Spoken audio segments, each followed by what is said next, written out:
பிரபஞ்சம்னு எடுத்துக்கிட்டோம்னா நம்ம கோள்கள்லாம் இருக்குது, நிறைய பிளானட்ஸ்லாம் நம்மளோட ரிலேட் ஆகியிருக்கு இல்லையா? அந்த பிளானட்ஸுடைய பொசிஷன்ஸை வச்சு அந்த டேட்டை ஃபிக்ஸ் பண்ணுறாங்க. அப்போ அட்மாஸ்பியரிக் லெவலில் அந்த சில்னஸ் அப்படிங்கிற ஒரு விஷயம் அதிகமாகும்போது அந்த காற்று நம்ம மேலே தானே படும், செடி கொடிகள் மேலேயும் படுது. நெருழி வந்தால் உடலுக்குள்ளாக மாற்றங்களை ஏற்படுத்தும் போது ஃபஸ்ட்டு அக்செப்டன்ஸுங்கிறத கொண்டு வரணும்.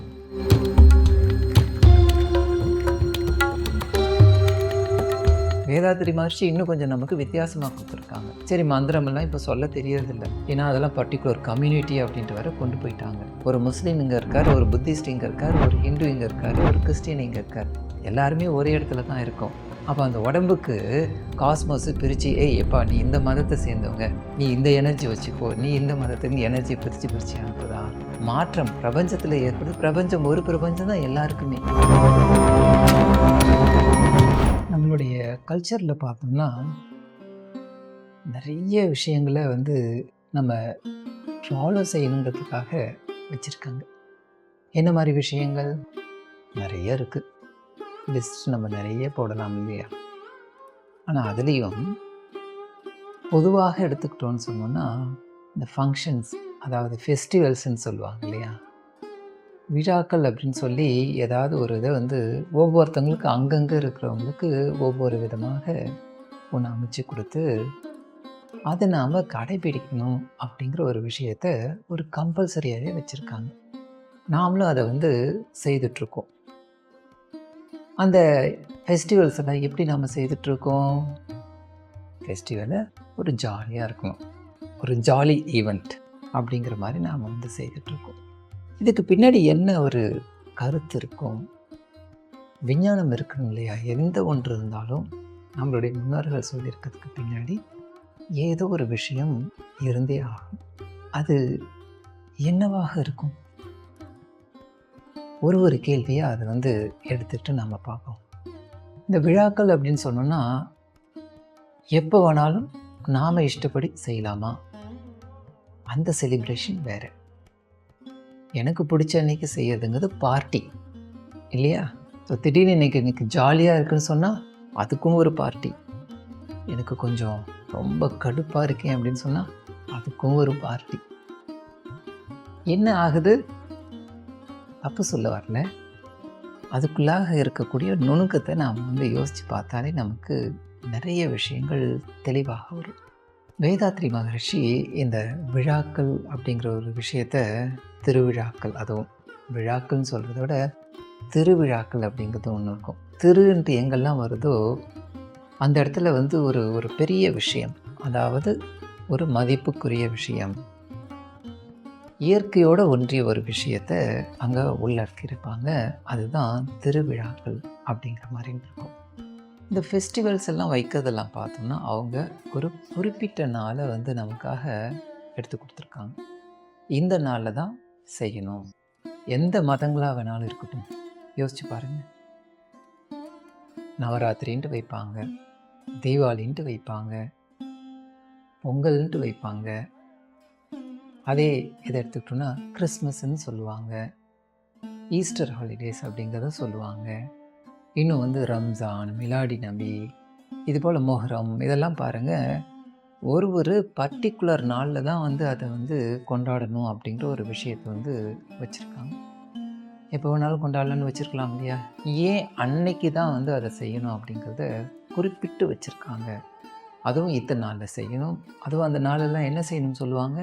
என்ன வேணாலும் செய்யலாம் இல்லையா? ஜாலியாக இருக்கலாம், என்ன வேணாலும் சாப்பிடலாம் அப்படிங்கிற மாதிரி வச்சுருப்பாங்க. ஒவ்வொரு இதுலேயும் ஒரு சில விஷயத்தை அங்கே சொல்லியிருக்காங்க. இப்போ டேட்டை கரெக்டாக இந்த டேட்டில் தான் இந்த மாதிரி நிலவு இந்த இடத்துல இருக்கும்போது, சூரியன் இங்கே இருக்கும் பொழுது, இந்த பிளானட் இங்கே இருக்கும்போது நல்லா கவனிச்சிக்கிட்டே வரணும். நம்ம இந்த கேள்விக்குள்ளார போகும்போது நமக்கே ஆன்சர்ஸ் கிடைக்கும். இப்போ என்ன செய்கிறாங்க? தேதியை சூஸ் செய்கிறாங்க. அப்போ என்ன ஃபாலோ பண்ணணுங்கிற இன்னொரு விஷயத்த சொல்கிறாங்க. என்ன ஃபாலோ பண்ணணும்னு சொல்லுங்கள்?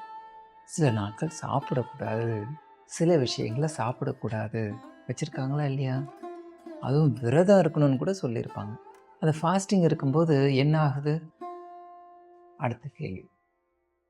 ஒரு கேள்விக்குள்ளாக போகும்போது அடுத்தது நமக்கு கோர்வையாக அது போகுது பாருங்கள். இப்போ 2 விஷயங்கள இங்க கவனிக்க ஆரம்பிச்சோம். ஒரு பர்ட்டிகுலர் டேட்ல தான் அந்த ஈவெண்ட்டை வந்து அந்த விழாவை வந்து கொண்டாடணும் அப்படிங்கிறதுன்னு கொண்டு வந்து வச்சுருக்காங்க. அந்த இதை எதை பொருத்தி வருதுன்னு பார்த்தோம்னா, இந்த பிரபஞ்சத்துக்குள்ளாக மாற்றத்தை பொறுத்து வருது. சிவராத்திரின்ட்டு இருக்கு, நவராத்திரின்ட்டு இருக்கு.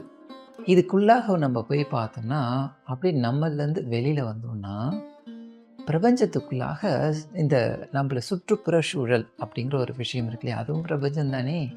அப்படியே பெருசாக விரிஞ்சு பார்த்தோன்னா பிரபஞ்சம். அந்த பிரபஞ்சத்துக்குள்ளாகவும் இந்த எர்த்துடைய அட்மாஸ்பியர் இருக்கு இல்லையா, அதுக்குள்ளாகவும் ஒரு மாற்றங்கள் ஏற்படுது. அந்த மாற்றங்களுக்கு தகுந்தது போல் இந்த டேட்டில் வச்சுக்கணும் அப்படின்னு சொல்கிறாங்க. பிரபஞ்சம்னு எடுத்துக்கிட்டோம்னா நம்ம கோள்கள்லாம் இருக்குது, நிறைய பிளானட்ஸ்லாம் நம்மளோட ரிலேட் ஆகியிருக்கு இல்லையா, அந்த பிளானட்ஸுடைய பொசிஷன்ஸை வச்சு அந்த டேட்டை ஃபிக்ஸ் பண்ணுறாங்க. அதுக்கு தகுந்த மாதிரி என்ன ஆகுது, நம்மளுடைய அட்மாஸ்பியரிக் லெவலில் சேஞ்சஸ் உருவாகுது, கிளைமேட் மாறுது. ஒவ்வொரு கிளைமேட்லேயும் ஒவ்வொரு விதமான ஃபெஸ்டிவல்ஸ் நமக்கு கொடுத்துருக்காங்க. நிறைய இடத்துல அந்த கிளைமேட்டுக்கு ஏற்ற மாதிரி அவங்க ட்ரெஸ்ஸு மாற்றிக்குவாங்க, சாப்பாடை மாற்றிக்குவாங்க, எவ்வளோ விஷயம் இருக்குது பாருங்கள். இப்போ இந்த பிரபஞ்சத்துக்குள்ளாகவே நம்மளை தாண்டி நிறைய ஒரு மாற்றங்கள் ஏற்பட்டுருக்கு. அப்போ அந்த மாற்றங்கள்லாம் ஏற்படும் பொழுது என்ன நடக்கும், எங்கே நடக்கும்? உடலுக்குள்ளாக தான் நடக்கும். ஏன்னா மனுஷனுக்கு இருக்குது என்ன, உடல் தானே. அப்போ இந்த உடலுக்குள்ளாக பிரபஞ்சத்தில் என்ன ஒரு மாற்றம் ஏற்பட்டாலும் அங்கேருந்து என்ன வருது, அலைகள் தான் வந்துட்டுருக்கு. அந்த அலையை இப்போ அலைன்னு சொன்னோன்னா என்ன புரியாத ஒன்றா இருக்குன்னு நினைக்க வேண்டாம். குளிர்காலம் வருதுங்க, குளிர்காலம் வந்தால் என்ன ஆகும், சில்லுன்ட்டு காத்திருக்கும். அப்போ அட்மாஸ்பியரிக் லெவலில் அது என்ன ஆகுது, அந்த சில்னஸ் அப்படிங்கிற ஒரு விஷயம் அதிகமாகுது. அதிகமாகும்போது அந்த காற்று அது யார் மேலே படும், நம்ம மேலே தானே படும், செடி கொடிகள் மேலேயும் படுது.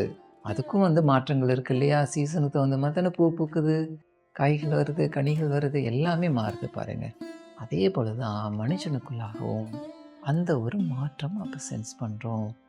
அப்போ என்ன செய்யணும்னு சொல்ல வராங்கன்னா, அந்த மாதிரி நாளில் நாம் அதை உணரணும். இப்போ இது வந்து மாறப்போகுது, இந்த இடம் இப்படியெல்லாம் மாறப்போகுது, இந்த பிளானட் இந்த இடத்துலேருந்து இங்கே மாறப்போகிறாரு, இது மாறும்பொழுது உங்களுக்குள்ளாக இப்படி சில மாற்றங்கள் ஏற்படுங்கிறதுக்கு டியூன் பண்ணுறாங்க. எங்கே, காஸ்மிக், அந்த காஸ்மோஸ் இதில் பிரபஞ்சத்தில் அந்த இடத்துல நம்மளை கனெக்ட் செய்து விடுறதுக்காக ஒரு சயின்ஸ். அது நமக்கு அப்படியே டைரெக்டாக சொன்னால் புரியாது அப்படிங்கிறதுக்கு பதிலாக சின்ன குழந்தைங்கிட்ட போயிட்டு சொல்லிட்டு இருக்க முடியுமா, இன்றைக்கி இருக்கிற குழந்தைகளுக்கு புரியுது. இருந்தாலும் அவங்களுக்கு எளிமையாக இருக்கணும்னு சொல்கிறதுக்காக அதுக்காக இப்படியெல்லாம் ஒன்று செய்து நாம் இயற்கையோட டியூன் ஆகணும். டியூன் ஆகி இருந்தானா என்ன நடக்கும், ஏன் டியூன் ஆகணும், நான் அங்கே என்ன வேணாலும் மாற்றம் நடந்துட்டு போகட்டுமே, அங்கே மாறிச்சுன்னா எனக்கு என்ன. ஒரு வீடு விட்டு வீடு மாறுறோம், அந்த வீடு மாறினாலே மனசு என்னமா வந்து மாறுது பாருங்கள். இங்கேயே உட்காந்து படித்து பழகியிருப்பேன், இன்னொரு இடத்துல மாறி உட்காந்த உடனே அந்த மாற்றம் வந்த உடனே கொஞ்சம் நேரமாவது கொஞ்சம் ஒரு ஒரு ஒரு டிஃப்ரென்ஸ் இருக்கும் பாருங்கள். அதுக்கப்புறம் பழகிக்கும், இனிமேல் இங்கே தான் அப்படின்னு சொல்லிலாம் பழகிக்கும். அதுபோல் ஒரு பெரிய மாற்றம் பிரபஞ்சத்துக்குள்ளாக உருவாகும் பொழுது இந்த பிரபஞ்சத்துக்குள்ளார என்ன ஆகும், அந்த மாற்றம் வித்தியாசத்தை காமிக்குமா இல்லையா? வித்தியாசத்தை காமிக்கும் பொழுது அப்போ என்ன ஆகும், மனசு டக்குன்னு ஒத்துக்காத மாதிரி போயிடக்கூடாது. அதனால் அவங்க நமக்கு நீங்கள் அந்த இயற்கையோடு அந்த கடவுளோடு ஒன்றிடுங்க அப்படின்னு சொல்லினா, அந்த ஒன்றி இருக்கிற டைமில் என்ன ஆகுது, அக்செப்டன்ஸ். அந்த அக்செப்டன்ஸுங்கிற ஒரு விஷயம் அங்கே நடக்குது. அப்போ அக்செப்டன்ஸ் வந்த உடனே என்ன, இது இப்படி தான் இருக்கும், இனிமேல் இதுதான் ஆக போகுதுங்கிறதெல்லாம் யோசிக்க ஆரம்பிச்சிருவோம் இல்லையா. சொல்லுவாங்க, கதை சொல்லுவாங்க. நிறைய இடத்துல பாருங்கள் வந்து அதுக்குன்ட்டு வந்து கோவிலெல்லாம் ஒரு ஃபங்க்ஷனை வச்சு அதுக்காகன்ட்டு வந்து மக்கள் கூடுற மாதிரி செய்து நிறைய விஷயங்களை சொல்லுவாங்க. அந்த சீசனுக்கு தகுந்த மாதிரி அந்த நேரத்தில் என்ன பொருந்துமோ அந்த விஷயங்களை தான் அவங்க படிச்சுட்ருப்பாங்க. பாராயணம் படிப்பாங்க, கதாகிருஷ்ணம் நடக்கும், மியூசிக் இதெல்லாம் வந்து வச்சுக்குவாங்க. எவ்வளோ விஷயங்கள்லாம் இருக்குது பாருங்கள். மார்கழி வந்தால் ரொம்ப எல்லா இடங்கள்லையும் ஒரு இதுவாக இருக்கும். ஏன், அந்த டைமில் தான் நல்ல குளிரோடைய இது பீக்காக இருக்கும் பொழுது நம்மளுடைய உயிரோடைய ஒர்க்கிங்கே வந்து டிஃப்ரெண்ட்டாக இருக்கும், சட்டிலராக போகும். அந்த சட்டிலராக போகும்போது நல்ல விஷயங்கள்லாம் உள்ளே அனுப்பி விட்டுட்டோன்னா எவ்வளோ நல்லாயிருக்கும். அது காலை வேளையில் எதிர்த்து செய்யணும்னுலாம் சொல்லுவாங்க.